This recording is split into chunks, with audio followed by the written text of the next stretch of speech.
Hello everyone and welcome to my YouTube channel. My name is Firdaus Sahel.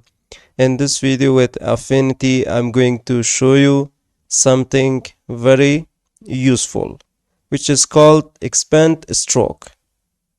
So first we need to draw a shape. So I'm going to draw this shape.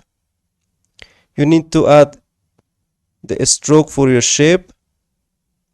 Now to expand the stroke, we need to right click, and here we have this expand stroke.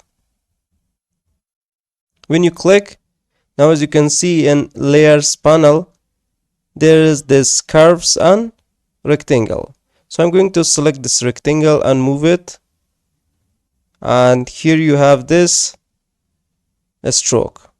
So this is how we can expand a stroke with Affinity. So hope you guys enjoyed this tutorial and learned, and if you have any question, please let me know in the comment box of this video. Thank you so much for watching and supporting my videos. See you in the next one.